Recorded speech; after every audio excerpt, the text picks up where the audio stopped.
Thank you. Thank you very much.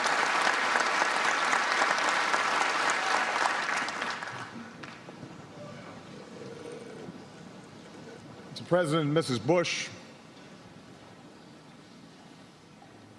my friend, the Vice President, and Dr. Biden, Mayor Rawlings, Chief Spiller, clergy, members of Congress, Chief Brown. I'm so glad I met Michelle first because she loves Stevie Wonder.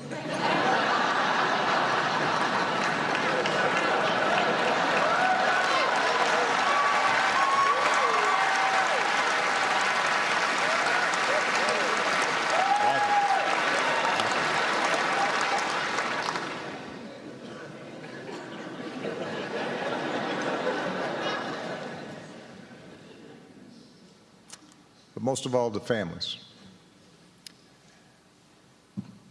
and friends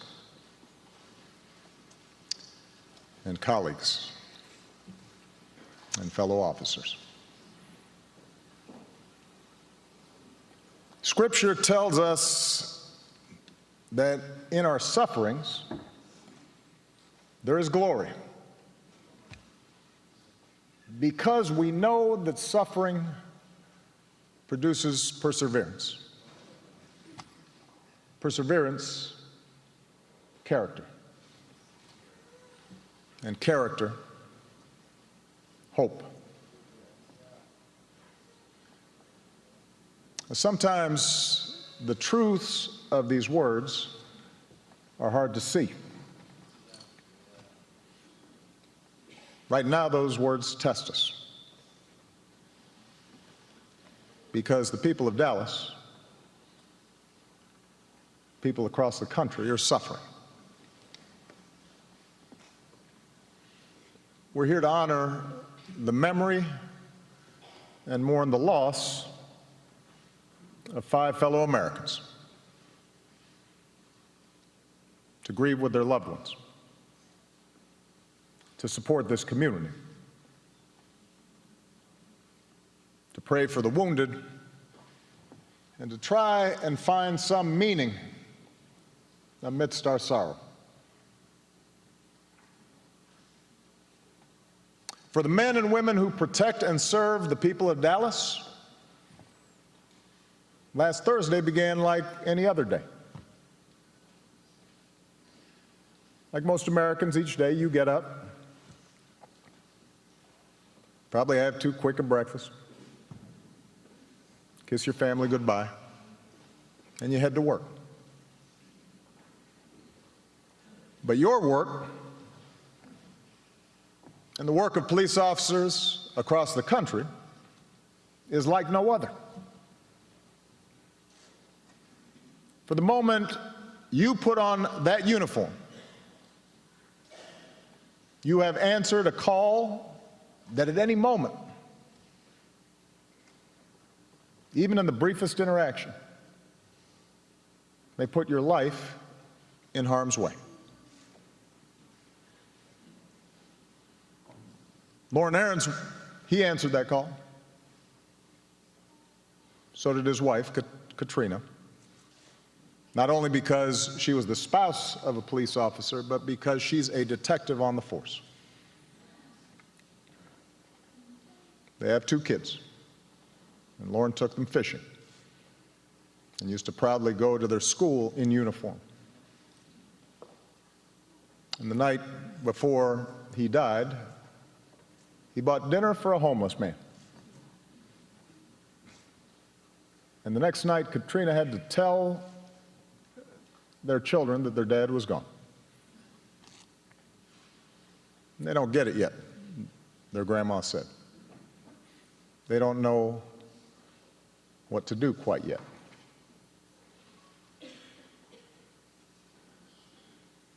Michael Kroll answered that call.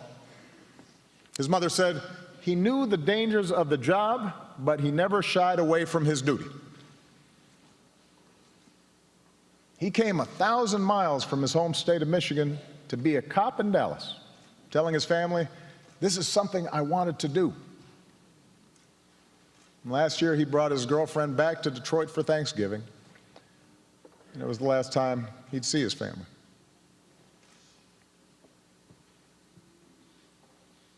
Michael Smith answered that call. In the Army, and over almost 30 years working for the Dallas Police Association, which gave him the appropriately named Cops Cop Award. A man of deep faith. When he was off duty, he could be found at church or playing softball with his two girls. Today, his girls have lost their dad, for God has called Michael home.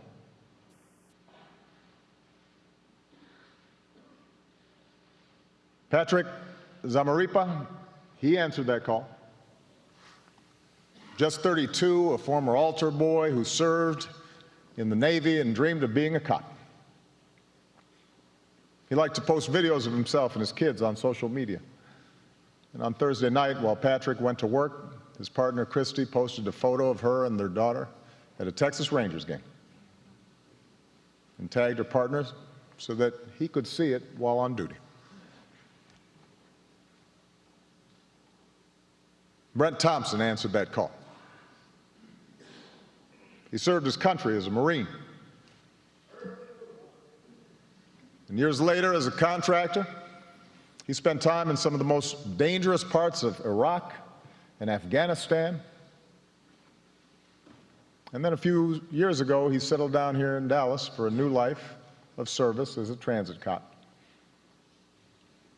And just about 2 weeks ago, he married a fellow officer. Their whole life together waiting before them.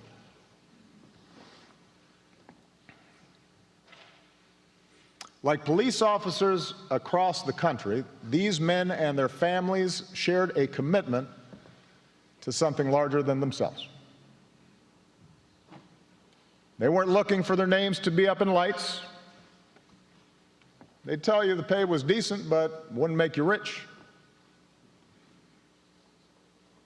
They could have told you about the stress and long shifts.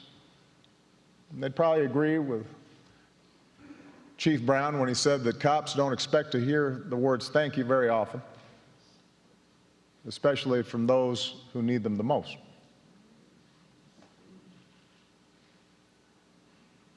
No, the reward comes in knowing that our entire way of life in America depends on the rule of law. That the maintenance of that law is a hard and daily labor. That in this country we don't have soldiers in the streets or militias setting the rules. Instead, we have public servants, police officers, like the men who were taken away from us. And that's what these 5 were doing last Thursday. When they were assigned to protect and keep orderly a peaceful protest in response to the killing of Alton Sterling of Baton Rouge and Philando Castile of Minnesota. They were upholding the constitutional rights of this country. For a while, the protests went on without incident. And despite the fact that police conduct was the subject of the protest, despite the fact that there must have been signs or slogans or chants with which they profoundly disagreed, these men and this department did their jobs like the professionals that they were. In fact, the police had been part of the protest planning. Dallas PD even posted photos on their Twitter feeds of their own officers standing among the protesters. 2 officers, black and white, smiled next to a man with a sign that read, "No justice, no peace."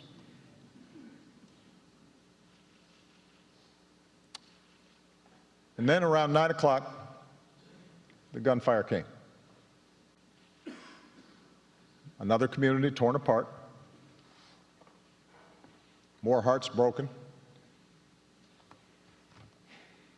more questions about what caused and what might prevent another such tragedy.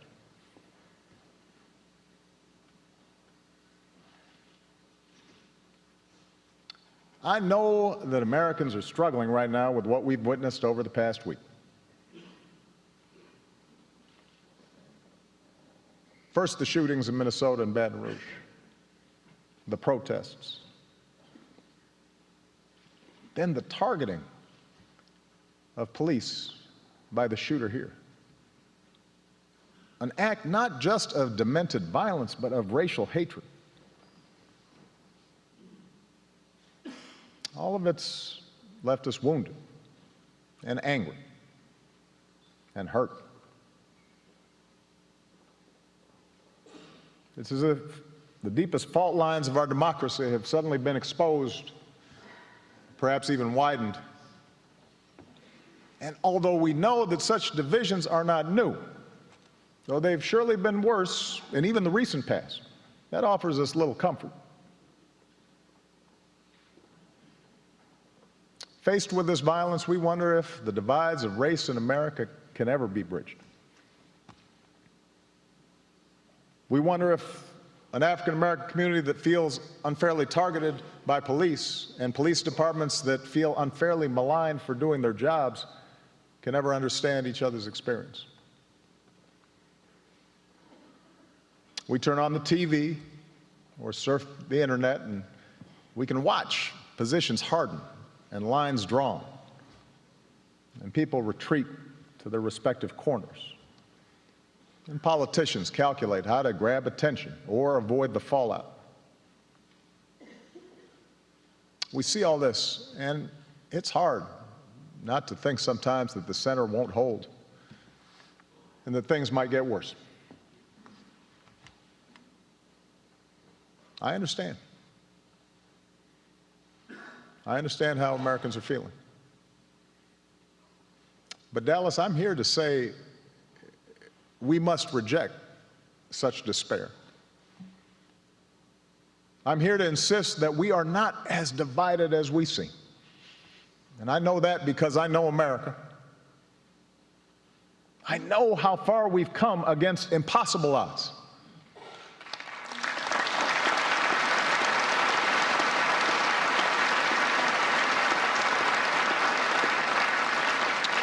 I know we'll make it because of what I've experienced in my own life, what I've seen of this country and its people, their goodness and decency as President of the United States. And I know it because of what we've seen here in Dallas, how all of you, out of great suffering, have shown us the meaning of perseverance and character and hope.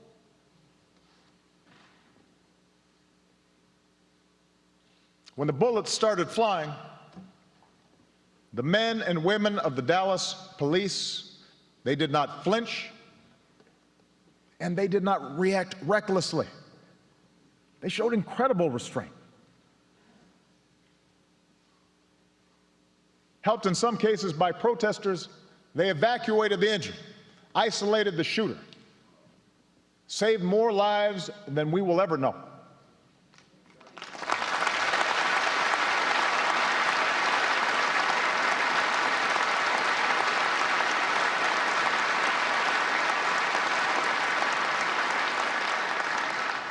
We mourn fewer people today because of your brave actions.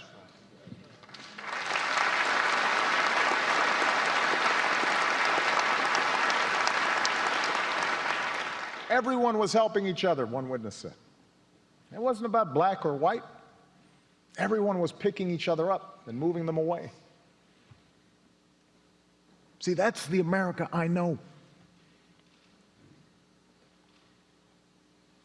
The police helped Shetamia Taylor as she was shot, trying to shield her 4 sons. She said she wanted her boys to join her to protest the incidents of black men being killed. She also said to the Dallas PD, "Thank you for being heroes." And today, her 12-year-old son wants to be a cop when he grows up. That's the America I know.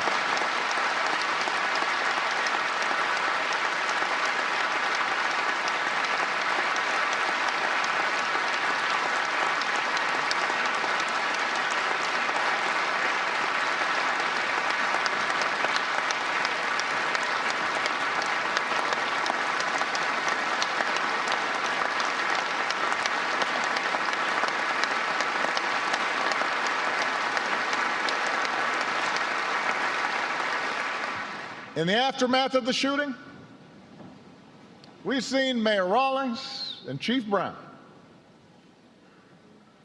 a white man and a black man with different backgrounds,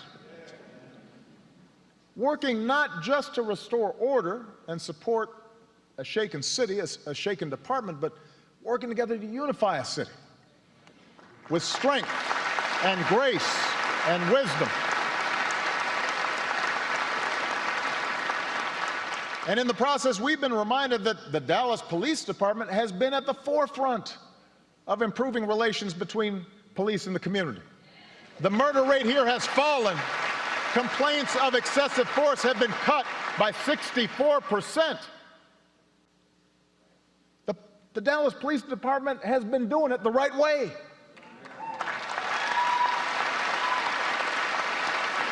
And so, Mayor Rawlings and Chief Brown, on behalf of the American people, thank you for your steady leadership. Thank you for your powerful example. We could not be prouder of you.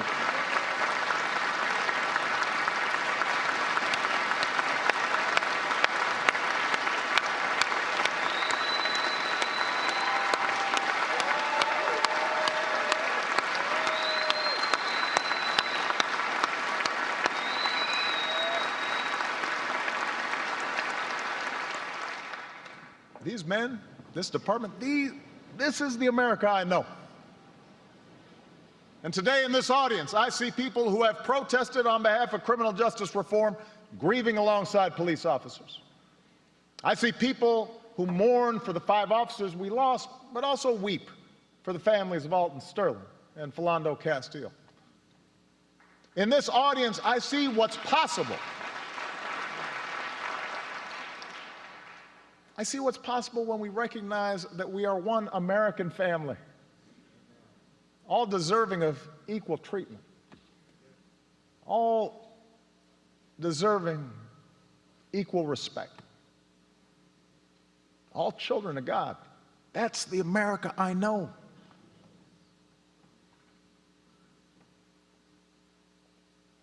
Now, I'm not naive.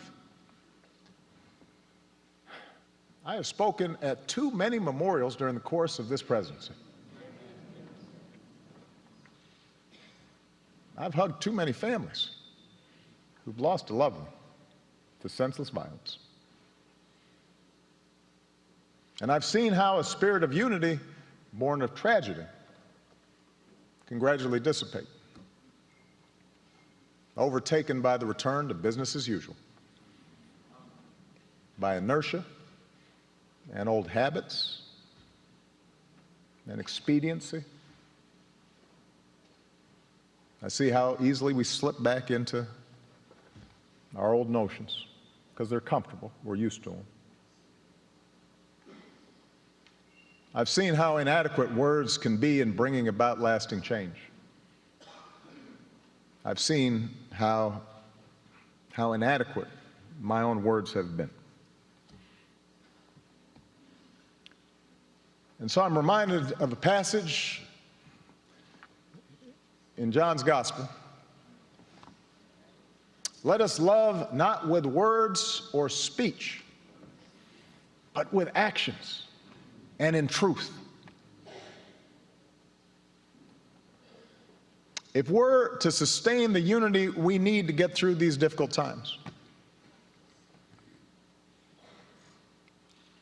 if we are to honor these 5 outstanding officers, who we lost, then we will need to act on the truths that we know. And that's not easy. It makes us uncomfortable.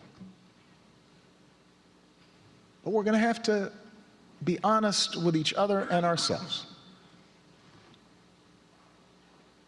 We know that the overwhelming majority of police officers do an incredibly hard and dangerous job fairly and professionally. They are deserving of our respect and not our scorn.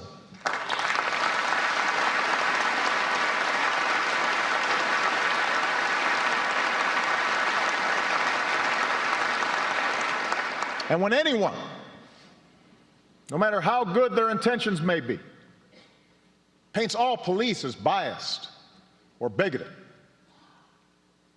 we undermine those officers we depend on for our safety. And as for those who use rhetoric suggesting harm to police, even if they don't act on it themselves, well, they not only make the jobs of police officers even more dangerous, but they do a disservice to the very cause of justice that they claim to promote.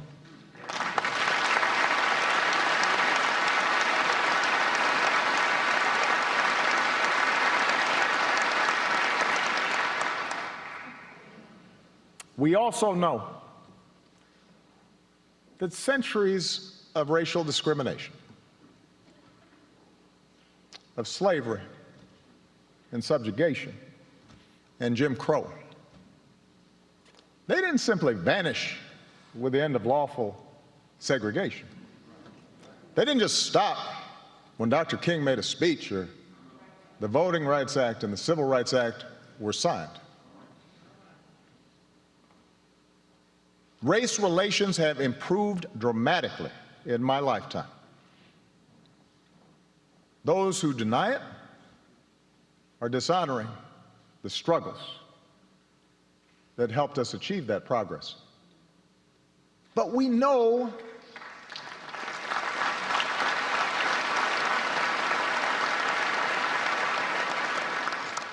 but America, we know that bias remains.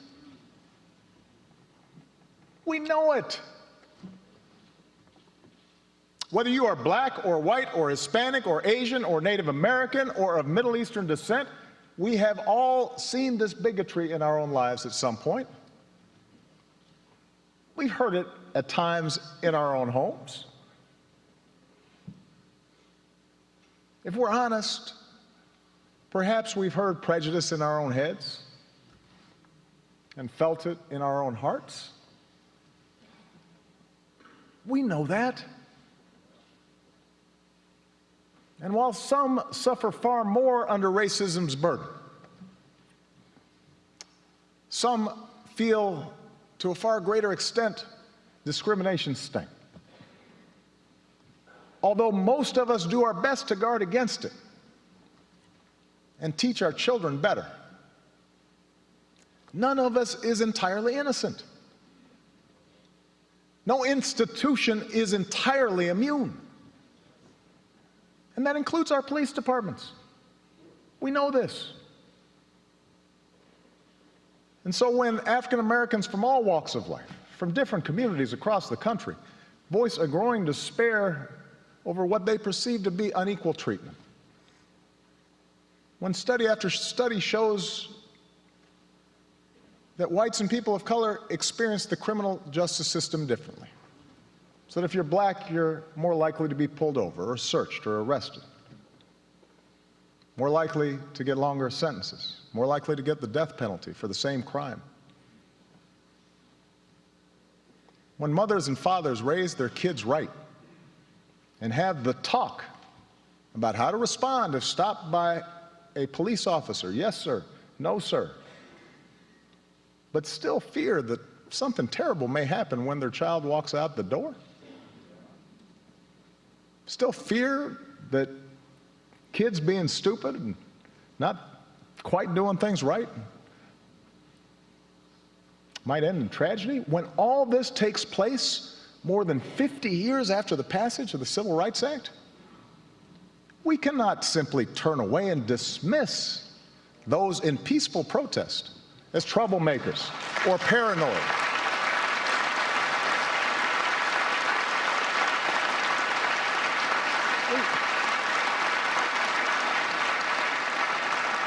We can't simply dismiss it as a symptom of political correctness or reverse racism. To have your experience denied like that, dismissed by those in authority, dismissed perhaps even by your white friends and co-workers and fellow church members, again and again and again, it hurts. Surely we can see that, all of us.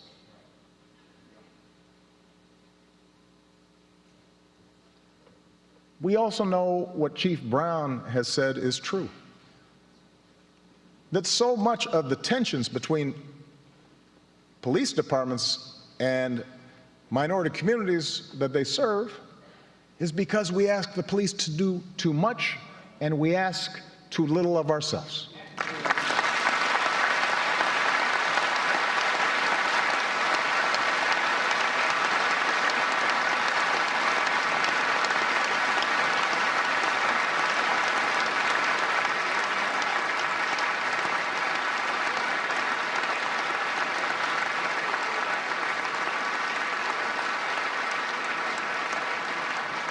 As a society, we choose to underinvest in decent schools. We allow poverty to fester so that entire neighborhoods offer no prospect for gainful employment. We refuse to fund drug treatment and mental health programs.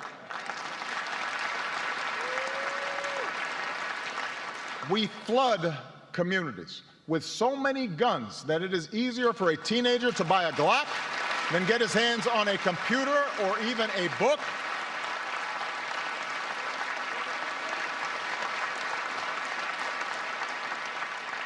And then we tell the police, you're a social worker, you're the parent, you're the teacher, you're the drug counselor. We tell them to keep those neighborhoods in check at all costs and do so without causing any political blowback or inconvenience. Don't make a mistake that might disturb our own peace of mind. And then we feign surprise when periodically the tensions boil over.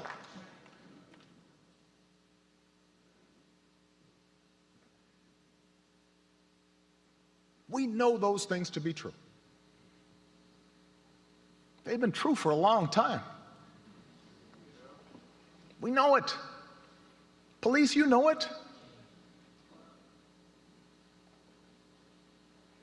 Protesters, you know it.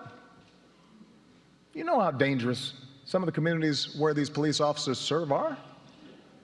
And you pretend as if there's no context. These things we know to be true. And if we cannot even talk about these things, if we cannot talk honestly and openly, not just in the comfort of our own circles, but with those who look different than us or bring a different perspective, then we will never break this dangerous cycle.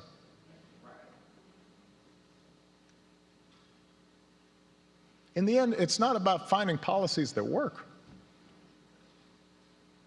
It's about forging consensus and fighting cynicism and finding the will to make change.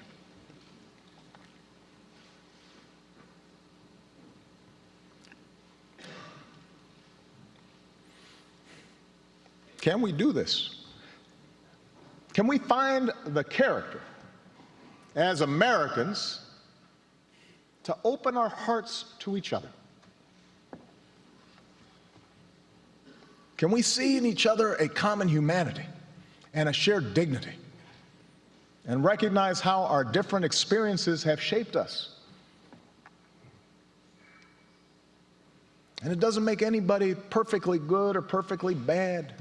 It just makes us human. I don't know.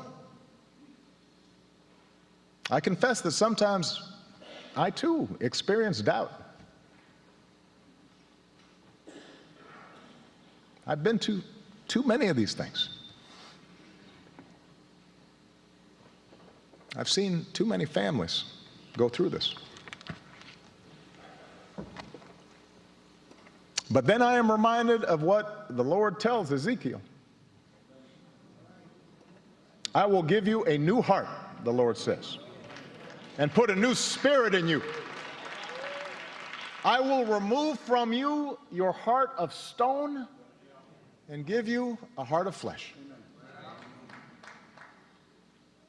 That's what we must pray for, each of us. A new heart. Not a heart of stone, but a heart open to the fears and hopes and challenges of our fellow citizens. That's what we've seen in Dallas these past few days, and that's what we must sustain. Because with an open heart, we can learn to stand in each other's shoes and look at the world through each other's eyes, so that maybe the police officer sees his own son in that teenager with a hoodie who's kind of goofing off but not dangerous, and maybe the teenager will see in the police officer the same words and values and authority of his parents.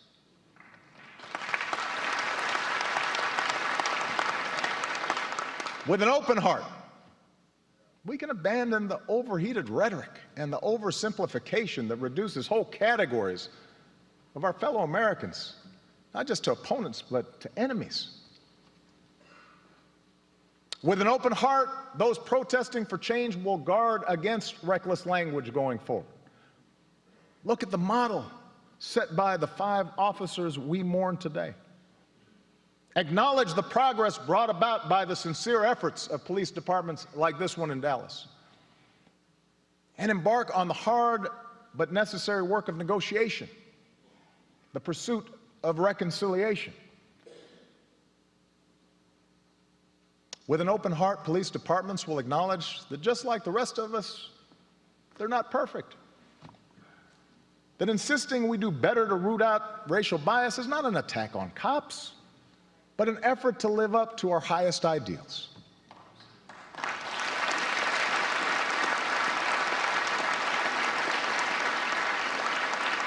And I understand these protests, I see them, they can be messy. Sometimes they can be hijacked by an irresponsible few. Police can get hurt. Protesters can get hurt. They can be frustrated. But even those who dislike the phrase Black Lives Matter, surely we should be able to hear the pain of Alton Sterling's family. We should, when we hear a friend describe him by saying that whatever he cooked enough for everybody, that should sound familiar to us, that maybe he wasn't so different than us, so that we can, yes, insist that his life matters. Just as we should hear the students and co-workers describe their affection for Philando Castile as a gentle soul, Mr. Rogers with deadlocks, they called him, and know that his life mattered to a whole lot of people of all races, of all ages, and that we have to do what we can without putting officers' lives at risk, but do better to prevent another life like his from being lost. With an open heart, we can worry less about which side has been wronged and worry more about joining sides to do right.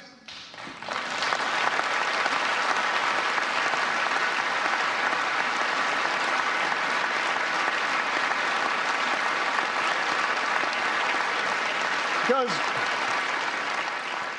the vicious killer of these police officers, they won't be the last person who tries to make us turn on one another. The killer in Orlando wasn't, nor was the killer in Charleston. We know there is evil in this world. That's why we need police departments.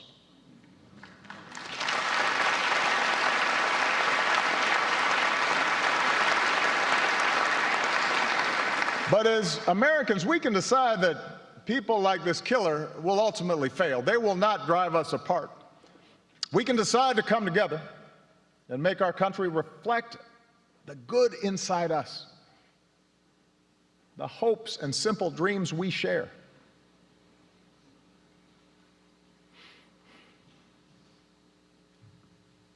We also glory in our sufferings because we know that suffering produces perseverance.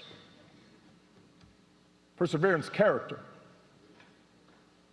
and character, hope. For all of us, life presents challenges and suffering. Accidents, illnesses, the loss of loved ones. There are times when we are overwhelmed by sudden calamity, natural or man-made. All of us, we make mistakes. And at times we are lost. And as we get older, we learn we don't always have control of things. Not even a president does. But we do have control over how we respond to the world. We do have control over how we treat one another.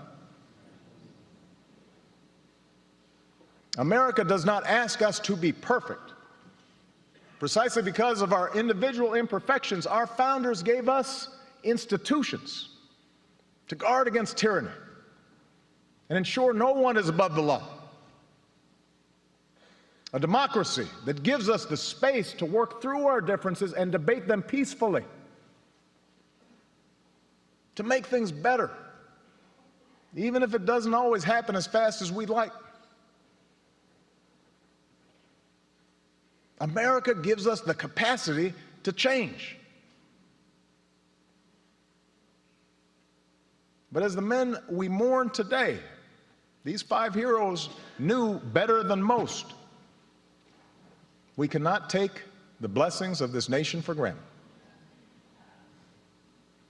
Only by working together can we preserve those institutions of family and community, rights and responsibilities,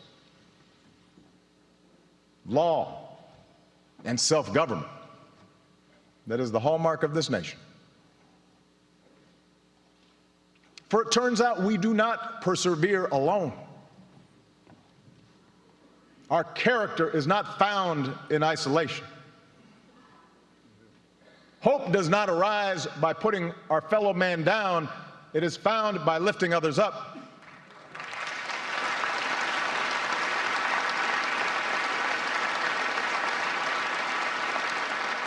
And that's what I take away from the lives of these outstanding men. The pain we feel may not soon pass, but my faith tells me that they did not die in vain. I believe our sorrow can make us a better country. I believe our righteous anger can be transformed into more justice and more peace. Weeping may endure for a night, but I'm convinced joy comes in the morning. We cannot match the sacrifices made by officers Zamarripa and Ahrens, Kroll, Smith, and Thompson. But surely we can try to match their sense of service. We cannot match their courage, but we can strive to match their devotion. May God bless their memory. May God bless this country that we love.